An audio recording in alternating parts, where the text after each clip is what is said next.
I blew up my life 2.5 years ago. After a year of telling my husband that I was not happy and us talking about divorce, or me talking about divorce, I just decided one day that that was that. I was going to leave. And I packed a suitcase and I left. And for those of you that have also done this, I wonder if you have any regrets. Has been dodging an absolute bullet in this situation, man. I cannot tell you how often this happens, man. Women out here after 10, 15, 20 years, after 1 year sometimes, I'm just not happy anymore. She's not for you, G. If she's gonna be threatening divorce, she never was for you in the first place, man. You know, find a wife who's gonna work through those hard times with you, man. You know, it is so important. People don't realize how important it really is to find the right partner, man. A lot of men out here just settling with women that they know are not gonna be good for them long term. Oh, marriage will change it. It's not gonna change it, man. You know, you need to leave, get your ass in the gym, and do what you need to do to better yourself and let God handle the rest. That's what I realized, man, is that God has complete control over everything. I talk to God about everything. I talk to God about all my problems. I go through the Lord, man. That's the best thing you can do for yourself. Stop trying to handle these situations by yourself. Just do what you need to do every day to become a better man. You know, are you in the gym? Are you starting that business? Are you doing what you need to do? Because most of your answers are probably going to be no. So get your ass up every single morning, set that damn alarm clock, and do what you need to do to change your life. That's it. I regret every single day of my life, the last 6 years, giving my ex 50-50 custody of our children. I've stayed away from sharing about my divorce because I don't want you guys to think it's my entire personality. However, I am going to be sharing more because, one, I really needed to see things when I was going through my divorce, and that helped me feel validated. And because usually none of your friends are going what you're going through when you're getting divorced, it's hard to be able to go to them and ask for advice or get feedback. And so I want to share for that. But while I don't want to make it my entire personality, I've decided that if he is going to stress me all the way out and he is going to ruin our children's lives while I gave him 50-50 custody, I'm going to go ahead and make the content about it.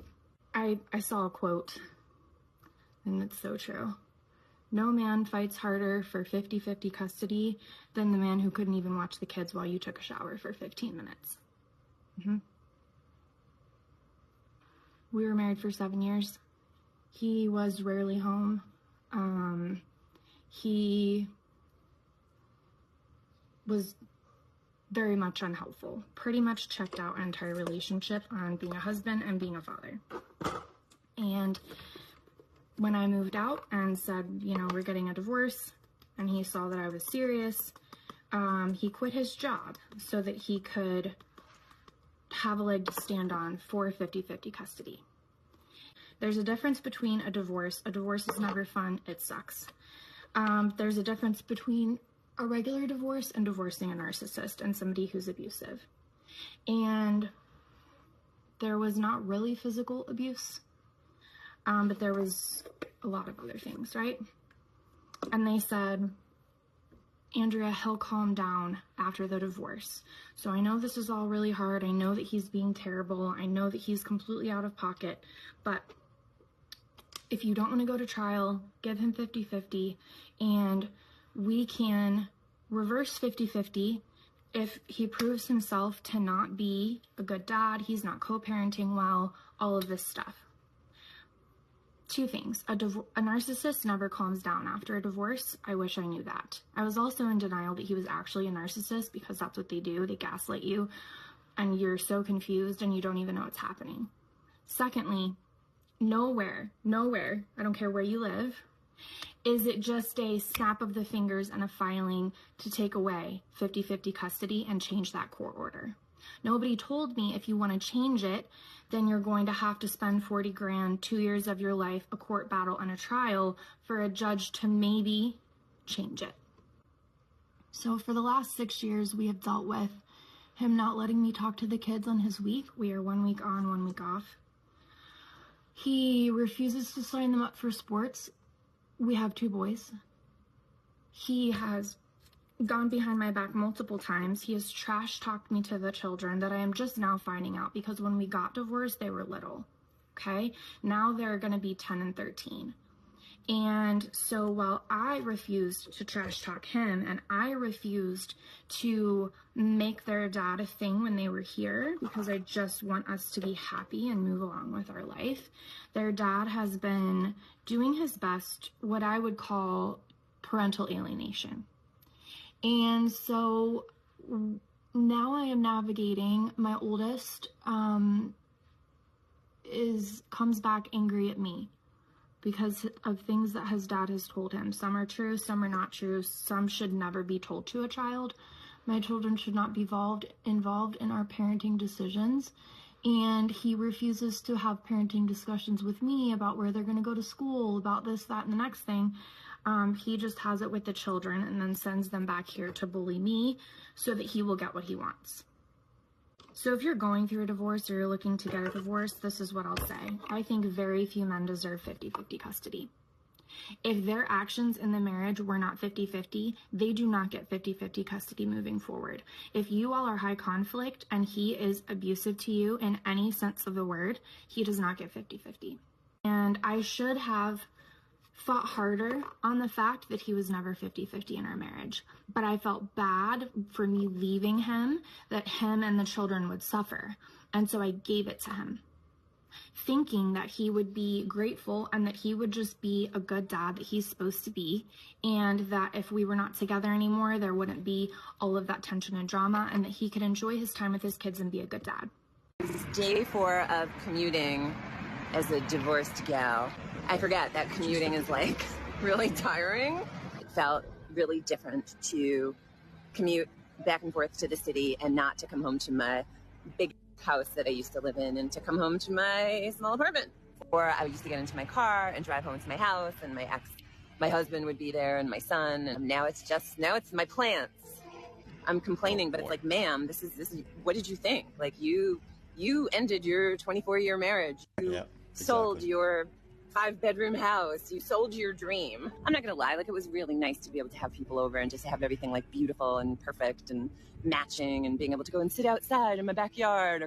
Now I don't have that.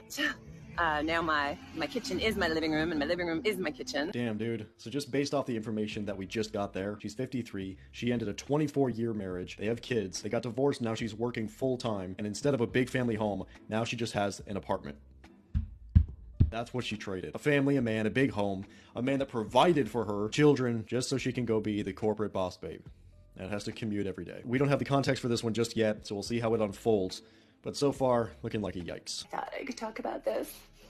I didn't realize how raw it was. And I did not expect having a New York City office that I'm commuting into to stir up all of these feelings. I thought I was so past this. I moved out 2 years ago. I'm not.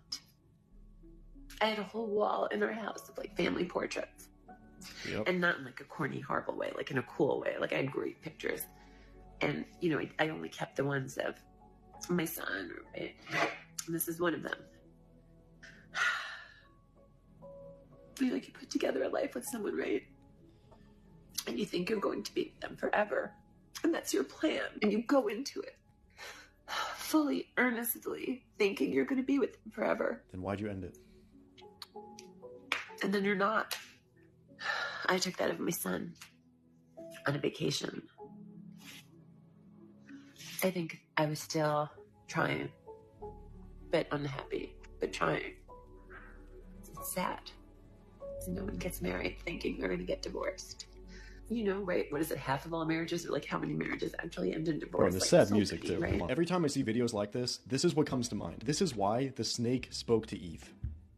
You know what I'm talking about? I really think for the most part, women are the ones that destroy their own paradise. She said to herself, they have a family, a big home. Presumably this guy was making a good amount of money too, because she wasn't working. But no, apparently that wasn't enough for some reason. So yeah, let's just throw it into the garbage. Okay, yeah, that's a good idea. Break up your entire family so you can go be a corporate boss babe. Dude, yikes. So it's almost like rare that you want to be with someone forever.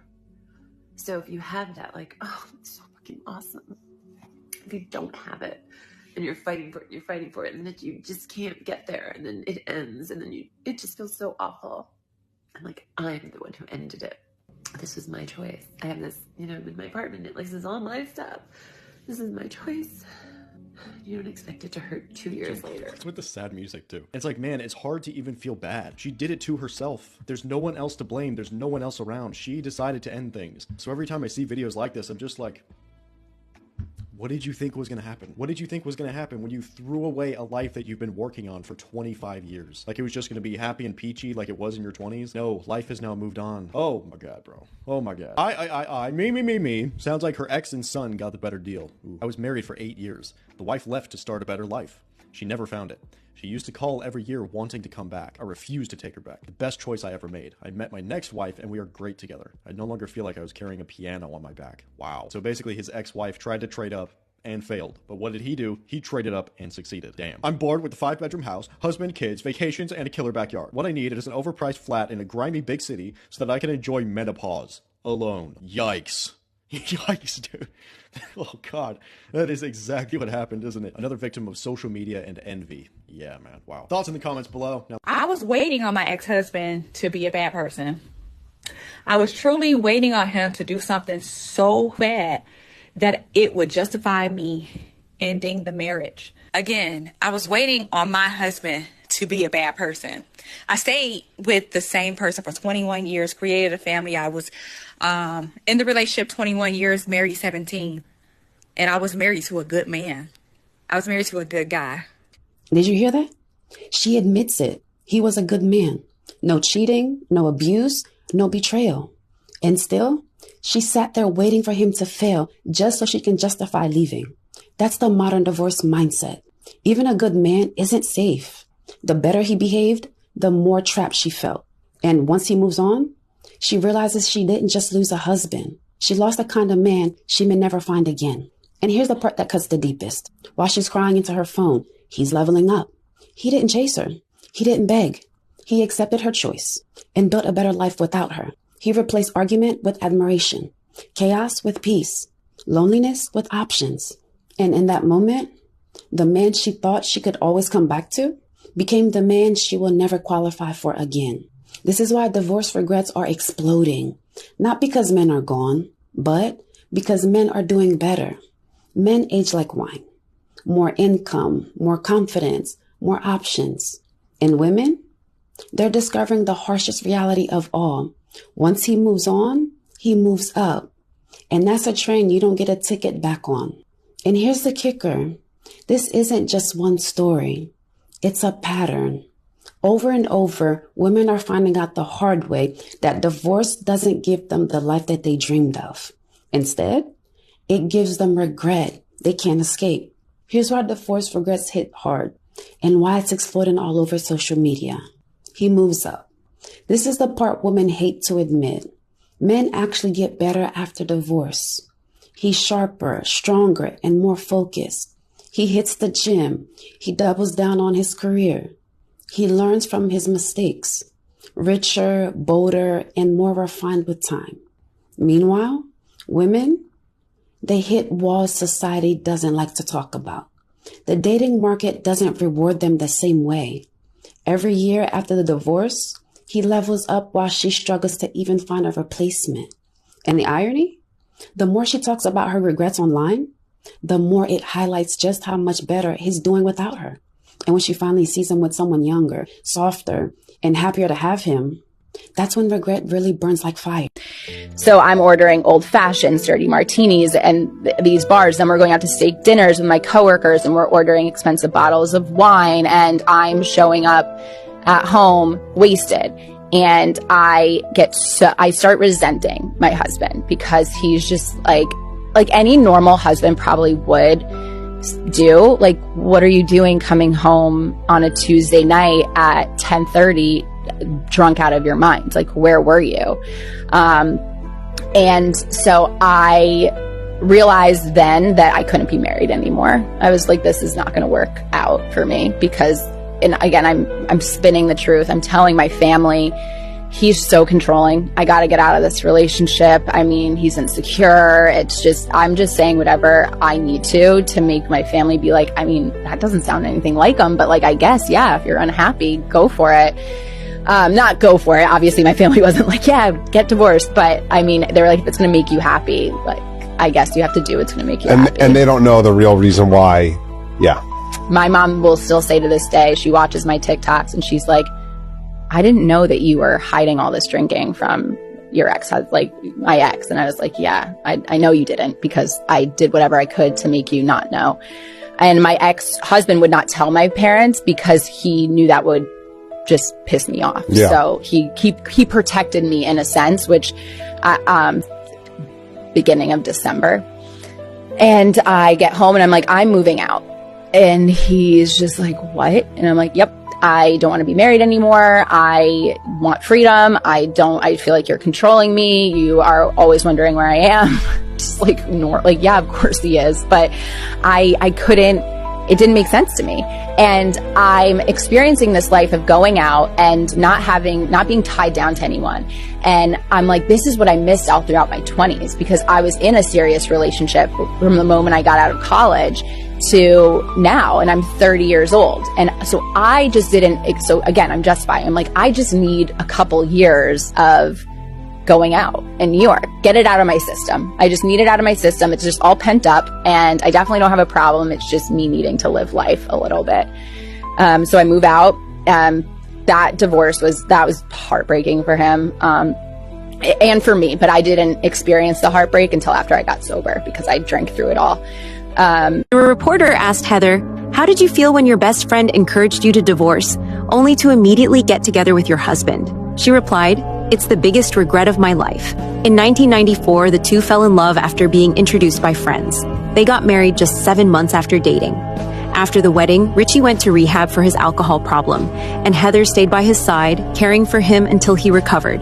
However, despite all she had done for him, Richie ignored their 11th wedding anniversary and secretly hooked up with her friend, Denise Richards. Denise, looking to climb the social ladder, first sent Richie an explicit photo anonymously and then encouraged Heather to check his phone. Just as Denise had planned, Heather found the photo and angrily filed for divorce. Richie, completely unaware, was busy planning a romantic Valentine's Day, dreaming of being with both women. When his lies were exposed, he begged Heather to forgive him. But with Denise's constant encouragement, Heather stuck to her decision to divorce. Not long after, the media reported that Richie was dating Denise. And that's when Heather realized that her husband's affair was with none other than Denise. When she confronted Denise, Denise defensively claimed, I just fell for a man going through a divorce. Your ex-wife, Heather, has as well. Been a big anchor for me and a big angel for me, so, she deserves those songs to be written.